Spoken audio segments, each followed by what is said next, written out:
৭৭ আর এই গিয়ে ৭৮। মোটে ৭৮। এর চেয়ে বেশি তো নবাবের দেহরক্ষীর কাছে থাকে। দূর দূর দূর দূর। অনেকদিন মহারাজকে হাত করে মোহর নেওয়া হয়নি, কিছু একটা করতেই হবে।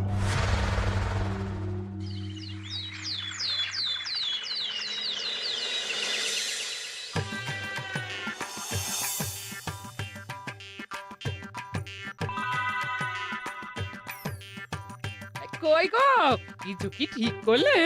রাজকুমারের জন্মদিনে কি উপহার দেবে? হ্যাঁ গো, পেয়েছি। এই দেখো। উমা, এই যে তোমার ছোটবেলা সোনার আংটিখানা। হ্যাঁ গিন্নি, ঠিক ধরেছ। যেটুকু যা গয়না ছিল সবই তো দেওয়া হয়ে গেছে, নহে বিক্রি হয়েছে। আর তো কাউকে কিছু দেওয়ার নেই, তাই ভাবলাম এটাই উপহারে দিই। সে ভালো ভেবেছো। বেশ, আসি তাহলে। ওদিকে সবার দেরি হয়ে যাচ্ছে গিন্নি।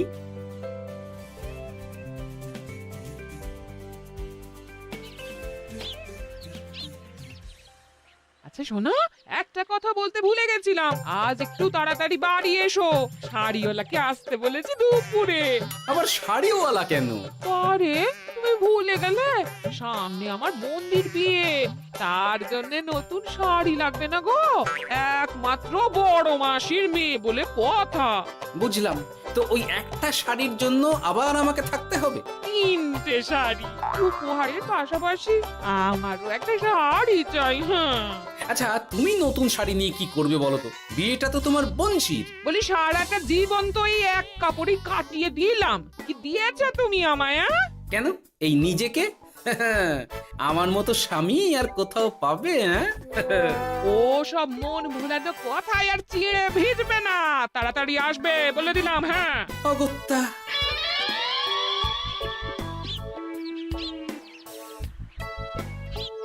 দূর, গিন্নিরও যত কথা সব বেরোনোর সময়। আবার তাড়াতাড়ি ফিরেও আসতে হবে শাড়ির জন্য। দেখি মহারাজকে বলি অগ্রিম বেতনের জন্য, না হলে তো শাড়ি কেনা যাবে না।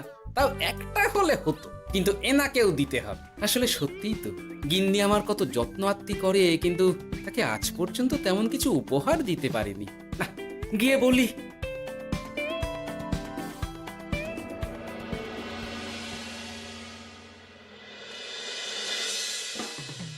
রাজকুমারের জন্মদিন উপলক্ষে যে আপনারা এত উপহার এনেছেন তার জন্য অনেক ধন্যবাদ। আপনাদের সকলের আশীর্বাদ ও ভালোবাসা আমি রাজকুমারের কাছে পৌঁছে দেব। এ আর এমন কি মহারাজ, জানেনই তো রাজকুমার আমাদের সকলের কাছে কত প্রিয়। ঠিক ঠিক। কিন্তু আমি অবাক হচ্ছি আপনার প্রিয় গোপাল জন্মদিন ভুলে গেছে দেখে। এখনো পর্যন্ত তার কোনো পাত্তাই নেই। হ্যাঁ তাই তো, গোপাল আসেনি কেন? এসে গেছি মহারাজ। তা বলি, এসে তো উদ্ধার করে দিয়েছো। আজ রাজকুমারের জন্মদিন, সে কথা কি মাথায় আছে? ক্ষমা করবেন মহারাজ, আসলে ওই রাজকুমারের উপহার আর গিন্নির আবদার এসবের জন্যই আমার দেরি হয়ে গেল আর কি। এই নিন রানীমা, আমার তরফ থেকে রাজকুমারের জন্য ছোট্ট উপহার। অনেক অনেক ধন্যবাদ গোপাল। তবে মহারাজ, আমারও একটা অনুরোধ ছিল। কি? আমাকে যদি অগ্রিম বেতন হিসাবে কিছু মোহর দেন, তাই নিয়ে আমাকে একটু তাড়াতাড়ি বাড়ি ফিরতে হবে। উনি বলবেন আর ওনাকে দিতে হবে, মামা বাড়ির আবদার। যেটা জানেন না তার মাঝে এত কথা বলেন কেন? হ্যাঁ, আসলে মহারাজ, আমার গিন্নির বোনের মেয়ের বিয়ে সামনে, তাই গিন্নি আবদার করেছে ওই নতুন শাড়ি কেনার জন্য। জানেনই তো বিয়ে বাড়ির কত খরচা, তাই। এ তো খুব ভালো কথা, কিন্তু অগ্রিম বেতন কেন? এমন একটা ভালো খবর দিলে আমার তরফ থেকে তোমার জন্য কিছু মোহর উপহার। এই না, ধন্য মা আপনি। আপনার মতো মা থাকতে সত্যি ছেলের কোনো চিন্তা থাকে না রানীমা। বেটা আবার সুযোগ বুঝে মোহর পেল। কেন যে আমার এমন হয় না। এবার তাহলে আসি মহারাজ, গিন্নি ওদিকে অপেক্ষা করছে। হ্যাঁ হ্যাঁ, যাও যাও, আজ তাহলে সভা এখানেই শেষ করলাম। মহারাজ, আপনার সাথে আমার একান্তে কিছু কথা আছে। আমি অন্দরমহলে গেলাম। রানীমার আবার হঠাৎ কি হলো, ব্যাপারটা দেখতে হচ্ছে।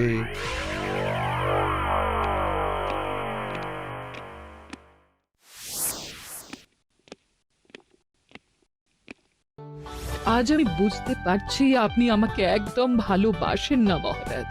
ও কি কথা বলছো রানী? একদম ঠিক বলছি। নিজের গিন্নির আবদার মেটানোর জন্য গোপাল কত ভাবে, নতুন শাড়ি কিনে দেবার জন্য অগ্রিম বেতন অব্দি চাইলো, আর আপনি? আমি তো রাজা, আমি কেন বেতন চাইবো? সেটাই তো, রাজা হয়েও আপনি কখনো এমন কিচ্ছু করেননি, কিচ্ছু না। আহা, রাগ করে না। আমি তোমাকে সব থেকে সুন্দর শাড়ি উপহার দেব, একেবারে সোনার সুতোর কাজ করা মুক্ত বসানো শাড়ি। এমন শাড়ি কেউ কখনো দেখেনি। ও মা, সত্যি? আচ্ছা, এই ব্যাপার। গোপালের কথা শুনে এবার মহারাজ ও রানীমাকে উপহার দেবে? ধুর, আমারই ভাগ্যটা খারাপ।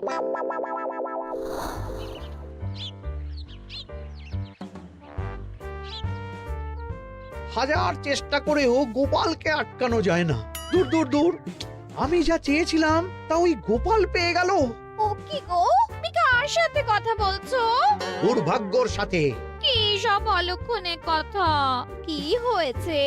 কি আর হবে, সবই তো তোমার দোষ। আমার দোষ? হ্যাঁ, তুমি আমার কাছে বায়না করো না কেন কিছু?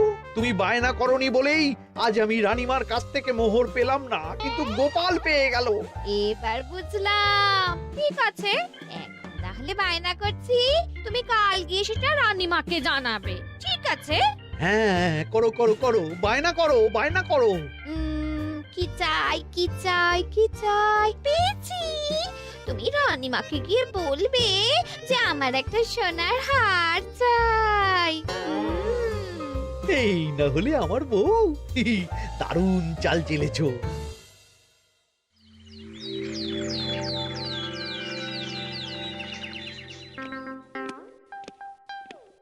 কি গো মন্ত্রী, আজ যে তুমি দেরি করলে বড়। আগে মহারাজ, আমাকে সময় নিয়ে শোনাতে শোনাতে মন্ত্রীমশাইয়ের মনে হয় নিজেরই সময় জ্ঞান খারাপ হয়ে গেছে। তুমি থামো তো মহারাজ, আমারও খুব বড় একটা বিপদ হয়ে গেছে। একমাত্র রানীমাই আমাকে বাঁচাতে পারবেন। আমাকে একটু ওনার সাথে দেখা করার অনুমতি দিন মহারাজ। কিন্তু তোমাদের রানীমা তো এখানে নেই। আসলে জানোই তো যে কুমার অনেক দূরে থাকে, তাই গতকাল রাতেই রওনা দিয়েছে। সে কি, রানীমা নেই? এবার কি হবে আমার? কেন কেন কেন, কি হয়েছে? আসলে মহারাজ, আমার বউ আমার কাছে সোনার হার গড়িয়ে দেওয়ার বায়না করেছে, তাই আমার। বুঝেছি বুঝেছি, চুপ করো তুমি। এখন তোমাকে মোহর দিতে পারবো না। কেন মহারাজ? পরের মাসে দিতে পারবো। আসলে তোমাদের রানীমাকে সোনার সুতো দিয়ে কাজ করা এক শাড়ি উপহার করেছি সদ্য, যার জন্য অনেক খরচ হয়ে গেছে। তাহলে আমার সোনার হার পরের মাসে গড়িয়ে দিও। এটা তো ঠিক না। গোপাল আপনার প্রিয় বলে যখন যা চায় তখনই সাথে সাথেই পেয়ে যায়, আর আমার বেলায় এমন। এমন কোনো ব্যাপার নয় মন্ত্রী। মহারাজ, আপনি বরং আমাকে দেওয়া মোহরগুলো আমার অগ্রিম বেতন হিসেবে ধরুন, না হলে মন্ত্রীমশাই এমন অভিযোগ বারবার করবেন। আহা গোপাল, তোমাকে তো স্বয়ং রানীমা উপহার দিয়েছেন, এসব কিছু করতে হবে না। যেমন আছে তেমনই থাক। ঠিক আছে, আমিও দেখে নেব পরে। কি দেখে নেবে মন্ত্রী? না না, ও কিছু না মহারাজ, পরেই দেখে হার গড়ানোর কথা বলছি। না, মন্ত্রীর হাবভাব মোটেই ঠিক ভালো লাগছে না। বেটা মনে মনে নিশ্চয়ই কোনো ফন্দি আটছে আমার বিরুদ্ধে। কিছু একটা করতেই হবে। গোপালের ওই মোহর উপহার পাওয়াটা আমি কিছুতেই মেনে নিতে পারছি না। একটু মাথা খাটাই, একটু মাথা খাটাই। উপায় পেয়েছি। আমাকে এখনই নবাবের কাছে গিয়ে মহারাজের নামে বলতে হবে।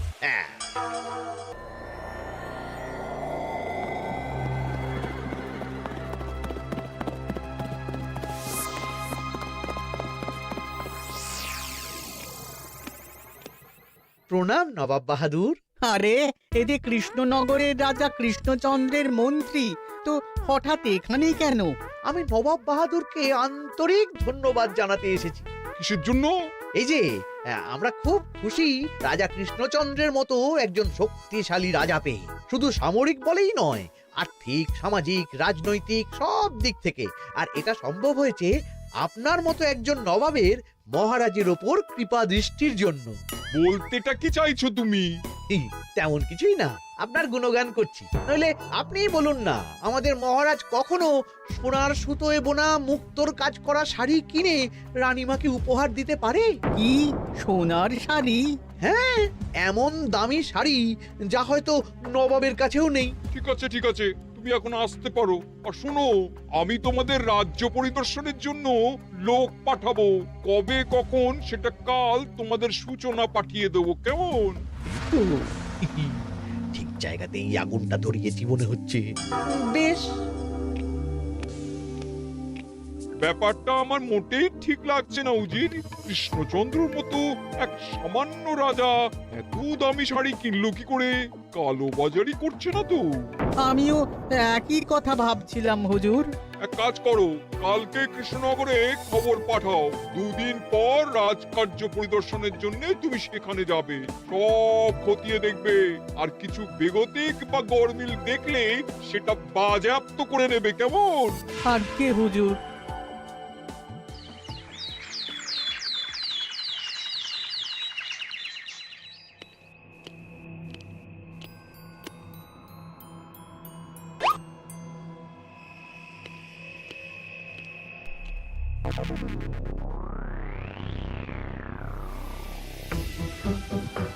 কি হয়েছে মহারাজ? কার চিঠি?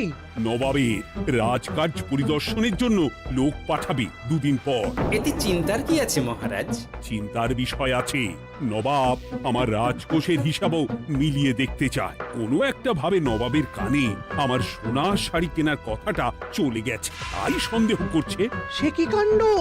নবাবকে তো চিনি, ভুল ধরার কোনো সুযোগ ছাড়বে না। আর চিঠিতে পরিষ্কার লিখে দিয়েছে, হিসেবের একটু এদিক ওদিক হলেই সে সব বাজেয়াপ্ত করে নেবে। হায় কপাল, এ সব হয়েছে গোপালের জন্য। অমনি শুরু করে দিলেন। আচ্ছা, আমি আবার কি করেছি বলুন তো? তুমিই তো করেছো। সেদিন যদি তুমি তোমার গিন্নির শাড়ি কেনার কথাটা রানীমার কানে না তুলতে, তাহলে রানীমাও মহারাজের কাছে শাড়ির জন্য বায়না করতেন না, মহারাজও সোনার শাড়ি কিনতেন না, আর নবাবও জানতে পারতেন না। একদম ঠিক কথা বলেছ মন্ত্রী, সব দোষ তোমার গোপাল। মহারাজ, আপনি এমন বলছেন? হ্যাঁ বলছি, কারণ এটাই হয়েছে। দুশ্চিন্তায় এখন মাথা খারাপ হয়ে যাচ্ছে আমার। আমি জানি না তোমার জন্য আজ অব্দি এমন বিপদে কবে পড়েছি। এবার তোমাকেই এখান থেকে বেরোনোর উপায় বের করতে হবে। আর যদি তা না করতে পারো, তাহলে আজ পর্যন্ত তোমাকে যত মোহর উপহার দেওয়া হয়েছে সেই সব উপহারের মোহর ফেরত দিতে হবে। সব মোহর যে প্রায় খরচ হয়ে গেছে মহারাজ, আবার আমি কোথা থেকে পাবো? সেটা তুমি জানো। এইবার গোপাল ভালো মতো জব্দ হয়েছে। এ যে লঘু পাপে গুরুদণ্ড। গোপাল পড়ল কাঁদে। এমন দেখে মন্ত্রী হাসে আর আমার মনটা কাঁদে।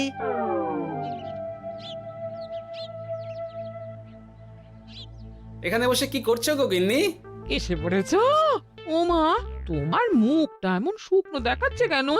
আর বলো না, এই হিসেবের ঠেলায় সবকিছু বেহিসাবি হয়ে যাচ্ছে একেবারে। আচ্ছা, তুমি কি করছিলে ওই রসিদগুলো নিয়ে? দেখে হিসেব করছিলাম এই মাসে অনেক খরচ হয়েছে কিনা, সেই বুঝে পরের দিনগুলো চালাতে হবে গো। কি বললে? রসিদ দেখে হিসেব কষা? রি, এটা তোমার মাথাতেই আসেনি।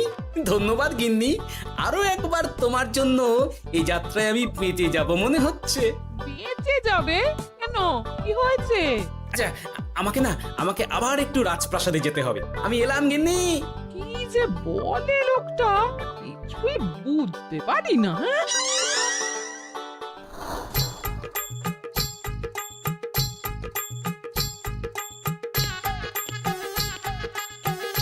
আসতে পারি মহারাজ? এ কি গোপাল, তুমি? আর কোনো চিন্তা নেই মহারাজ, নবাবকে হিসেব বোঝানোর উপায় পেয়ে গেছি। কি বলছো? কি কি কি উপায়? এই দুদিনে আপনি শুধু সকল প্রজাদের কাছ থেকে পুরনো রসিদ সংগ্রহ করুন, তাহলেই কেল্লা ফতে। তাই নাকি? আর নয়তো কি? তবে এ ব্যাপারে মন্ত্রী মশাইকে কিন্তু কিচ্ছু জানতে দেওয়া যাবে না। শুধু আমি যা বলছি তাই করুন মহারাজ। সে তো বুঝলাম, কিন্তু প্রজাদের থেকে পুরনো রসিদ সংগ্রহের কথা ঘোষণা করলেই মন্ত্রী এমনিই জানতে পেরে যাবে। চিন্তা করবেন না মহারাজ, আমার কাছে এটারও উপায় আছে। আপনি শুধু খেয়াল রাখবেন যাতে এই কথা 5 কান না। বাকিটা ভরসা রাখুন, কৃষ্ণনগরের একটা ঘাসও নবাব বাজেয়াপ্ত করতে পারবে না।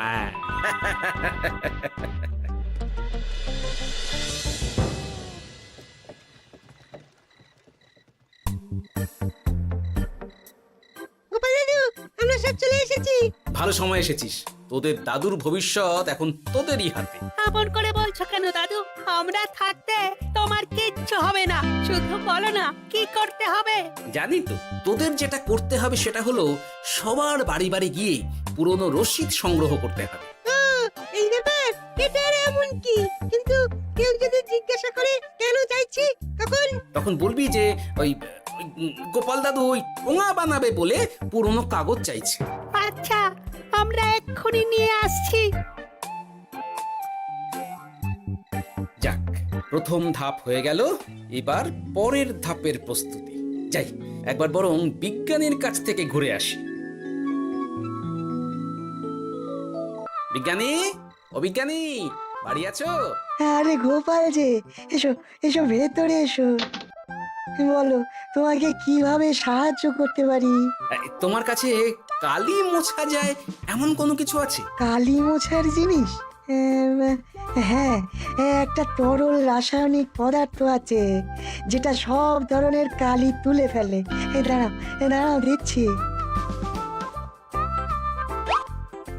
অনেক ধন্যবাদ বিজ্ঞানী।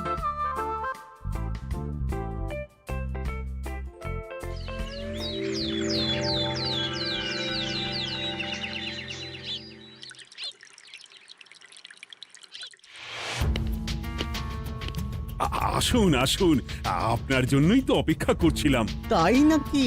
এতটা পথ উনি এসেছেন, আগে ওনার জন্য শরবত ও মিষ্টির ব্যবস্থা করি। এই যে মহারাজ, আমি জল মিষ্টির ব্যবস্থা করে এনেছি, এটাও সাথে নিন। এটা কি? কেন, হিসেব ভোলা ময়রা পাঠিয়েছে এই মিষ্টি ও শরবতের দাম। এর মধ্যে এই কাজের সাথে যুক্ত ভোলা ময়রা আর তার পরিচারকের পারিশ্রমিকও যুক্ত আছে। হ্যাঁ, আসলে আমাদের মহারাজ তো প্রতিদিনের খরচ খুব হিসেব করে চলেন, তাই। ও, আমি একটু বসবো? নিশ্চয়ই, ওই তো ওদিকে বসার জায়গা।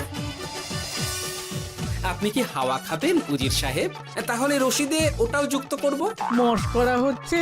আহা, রেগে যাচ্ছেন কেন?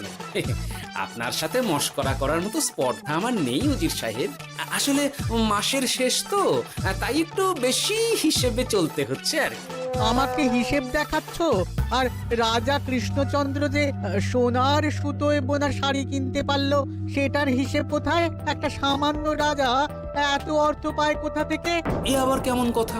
মহারাজ যা কিনেছেন সেটা তো তার জমানো অর্থ দিয়েই কেনা।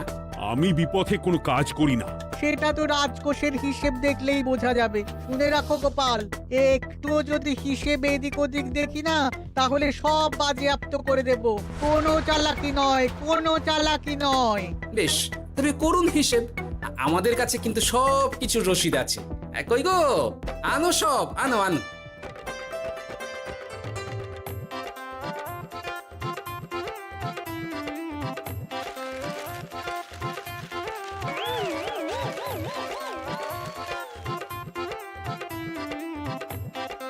হ্যাঁ, এত রসিদ? আপনি বরং নিশ্চিন্তে হিসেব কষে নিন, আমরা আসি।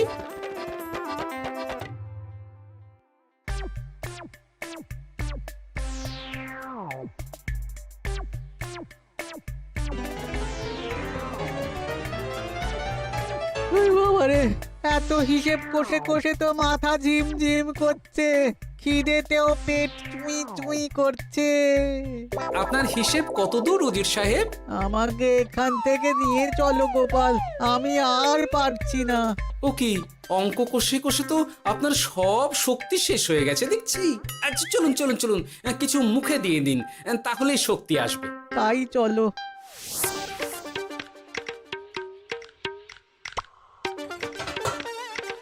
নিন, এটা হলো দুপুরের খাবার, আনাজ মশলা, এমনকি রান্নার ঠাকুরেরও পারিশ্রমিকের হিসেব। এবার আমি পাগল হয়ে যাব।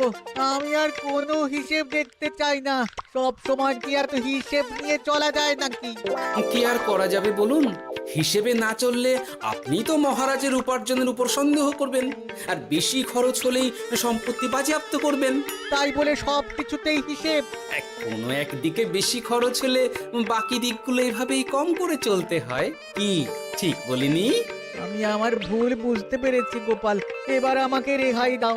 আসলে তোমাদের মন্ত্রী নবাবের কাছে গিয়ে তোমাদের রাজা নামে উস্কেছে। কি? মন্ত্রী এই রে খেয়েছে, এবার পালাতে হবে দেখছি। ঠিক জানতাম মোহরের জন্যই এত কিছু। তাই তো নবাব এমন করেছেন।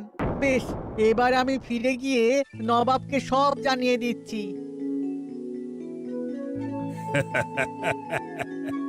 সত্যি গোপাল, তোমার তুলনা হয় না। আর মন্ত্রী, আগে মহারাজ, তুমি যা করেছো তার কোনো ক্ষমা নেই। তোমার জন্যই আমার এত হয়রানি হয়েছে। ভুল হয়ে গেছে, আমাকে ক্ষমা করে দিন মহারাজ। গোপালের ওপর হিংসে করে এমন করেছি, আর হবে না। একটা সুযোগ দিন মহারাজ। হ্যাঁ মহারাজ, সুযোগ দিয়েই দিন। বেশ, তবে তোমার শাস্তি হলো রানীমাকে আমি যে সোনা শাড়ি কিনে দিয়েছি সেটার পুরো দাম তোমাকে আমায় দিতে হবে। হ্যাঁ?